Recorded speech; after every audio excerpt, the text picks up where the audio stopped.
Batang Carbon. Batang Carbon. Child labor. Gobernador Tony. Asana, Char? Bata na nini ko. Gobernador Tony Itzirilis. Lug-asa na guys. No, so 7th harvest ng ating ampalaya sa tag-init. No, so to this gap. Bakit to this gap? No, so yung tanong, actually nasabi ko na yon. Bakit nag to this gap tayo? Doon sa last video natin na production cost and pricing. No, so I don't know kung ilang kilo to. Baka maka 600. Dala segunda. 500 to 600 kilos. No? So not bad. Kahit daming lagas. No? Daming matutulis. Mga ganito. Parang kasing spherical. At least may tumuloy. No? So update 59 days Galaxy Max F1. So yung itsura guys na nasara na. No? Yung 5 meters natin na tabla nasara na at 59 days, no? Based sa projection natin at 60 days. Nung nag-update tayo at siguro 47 days ba 'yon. Sabi ko in 2 weeks time baka masara considering napaka bilis yung paglago. No? So thanks God. So dito ginawa natin to this gap yung harbisan. Bakit? No, so ginawa natin para ano pa yung ginagawa natin? To this gap yung harbisan, tapos tinanggal natin yung mga baliko. Yung mga baluktot maski maliit kasi mahihinog lang. Sayang. No? So tinanggal natin, narbis yung mga baluktot maski maliit para mapakinabangan. No? Tapos hinarbis din natin. Ang pag-harvest natin ay to this gap kasi yung nga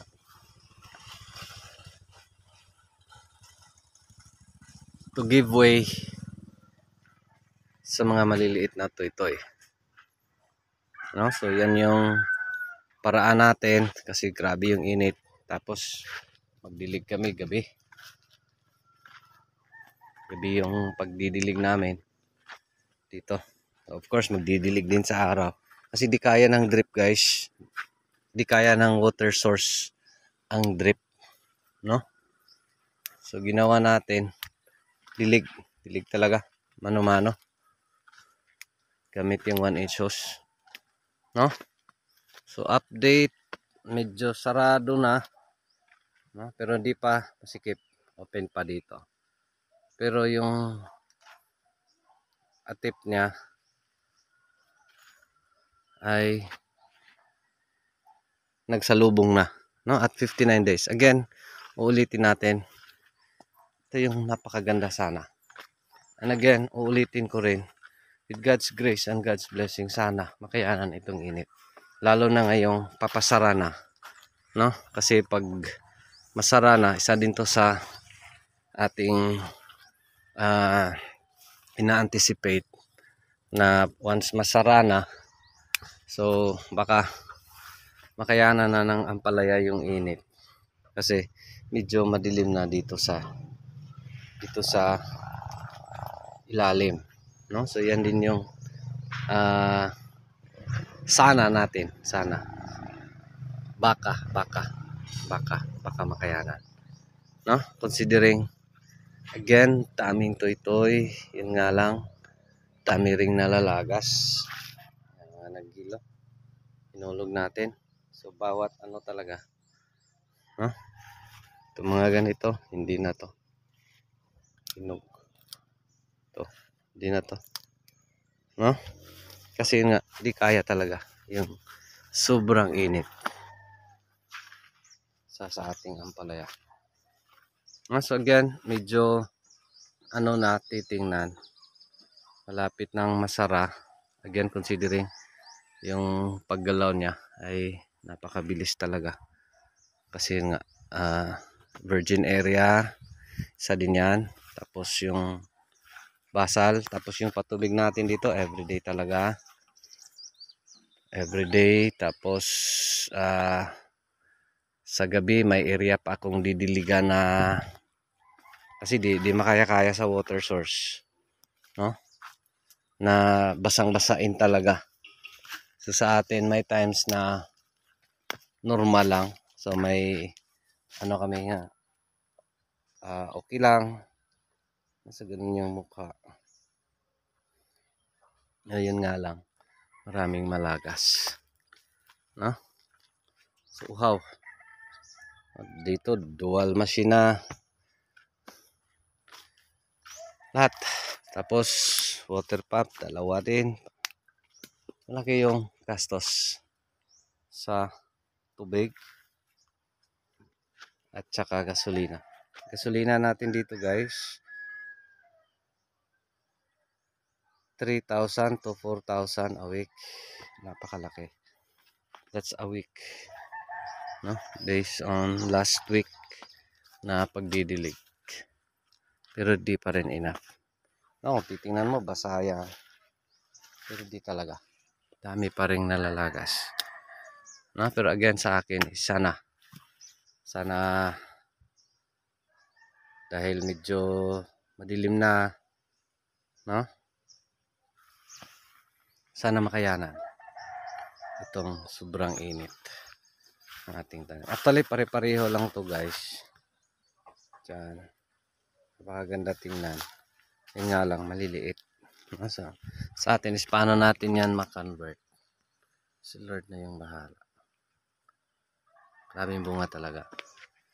59 days. Napakabilis yung pagdago. Napakabilis yung pag-arangkada. No? Yun nga lang. Di enough yung ating patubig. Maybe siguro pag may sapa, yun nga. Dream ko. Lilipat ako. Hahanap ako ng area na may sapa talaga. Pero for now, ito. Tiis-tiis muna. Dito sa mga problemang ganito. Hirap yung patubig. Laki yung bayarin. No? So, dito rin. Nagsalubong na. No? Diyan. Sasalubungan na sila. Again, grabe yung bunga. Grabe yung toy-toy. Yun nga lang. Pahirapan. Again, thankful tayo sa ating mga ampalaya. Thank you, Lord. Sana makarami tayo. So, ngayon na week, ilang kilo nakuha natin. 800 plus ngayon. At Tuesday, Thursday. Kasi nag 3 days, 3 times harvest tayo this week. May mga sanga pang kailangan paakyat guys. At ang mga ganitong sanga kailangan paakyatin. No? So yung focus kasi natin is dilig. No? Tapos yung kasama natin, yung asawa niya is nanganak. So nangyari ngayon, 3 na lang kami. Kasi yung isa is ang duty yun is Monday to Thursday kasi estudyante. Tapos ngayon request natin si Charlie. I don't know. Once again, pare-pareho lang lahat. So in short, base dito. Again, uulitin natin, napakaganda sana. Yun nga lang sa atin is sana makasurvive sa sobrang init. Ito ang ating ampalaya. Pareho lang talaga. No? So yun nga lang. Yun nga. Mahirap. Pero again, di tayo nawala ng pag-asa na baka kaya pa. Considering medyo sarado na siya, no? Di na madilim na dito sa ilalim. So medyo di na madaling ma-dry yung ating mga dinidilig, no? So kung dito ka sa kabilang gilid, na pareho lang talaga. Yan yung ano niya, pala paglalapitan mo, pakaganda yung paglago. Yun nga lang, daming hindi tumuloy. So again sa atin, bati lang, no? So ginawa natin consistency. Di tayo walang araw na hindi nakainom. Consistent talaga yung pagpapatubig. So may araw pa na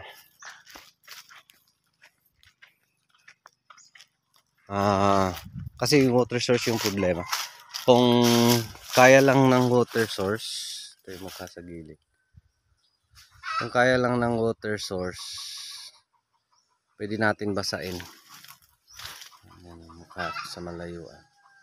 Pwede natin basain lahat, no? In a day.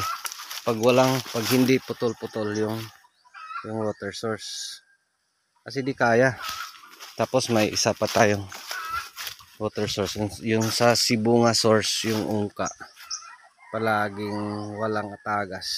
So ginawa natin ngayon, nag-additional tayo ng isa pang water meter today. So dito is 4 na water meter na.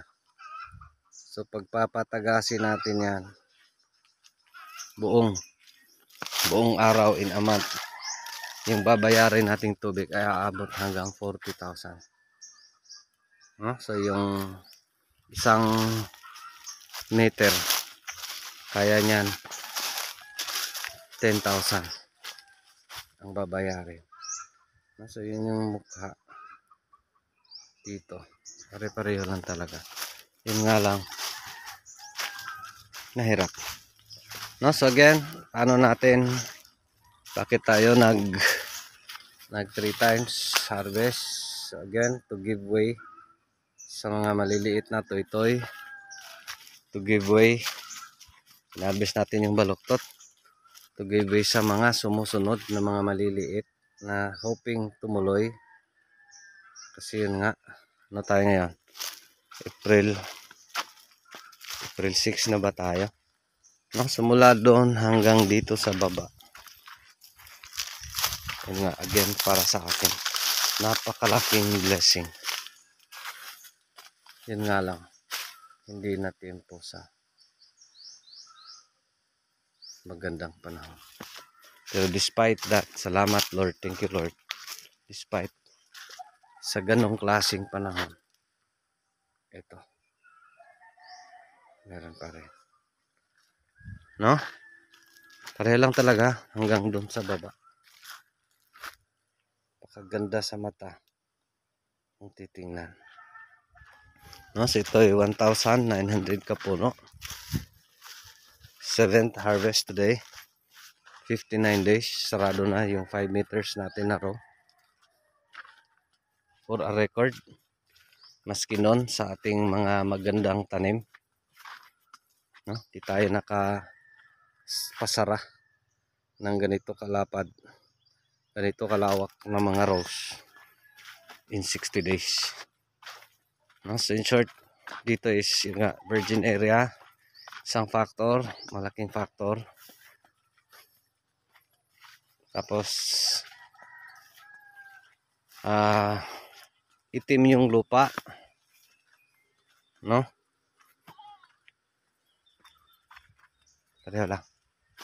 Dito, dyan sa baba, pareho lang lahat, no? So again, yun nga, mahirap. Bakit dinala ni Charlie itong maliit? Hinulog pa. Or baka may nag-harvest last night. Naman. No, so yun lang. Yun yung practical tips natin. Bakit kailangan tanggalin yung mga baluktot? bakit kailangan mag-harvest ng 2 days or every other day ito sa ampalaya ngayong tag-init. Again, to give way sa mga maliliit na bunga para tumuloy, no?